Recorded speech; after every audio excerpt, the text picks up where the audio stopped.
Assalomu alaykum aka-ukalar. Sog'lig'inglar yaxshimi? Xonadonlar tinchmi?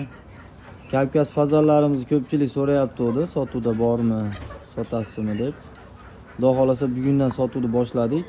Mana makonlarimiz yoshi katta makonlar akalar. Bir yil bola bergan makonlar. Bir donasi 400 ming so'mdan. Makon alohida makon so'raganlarga ham makonlarimiz bor. Mana rangli xo'rozlarimiz ham bor.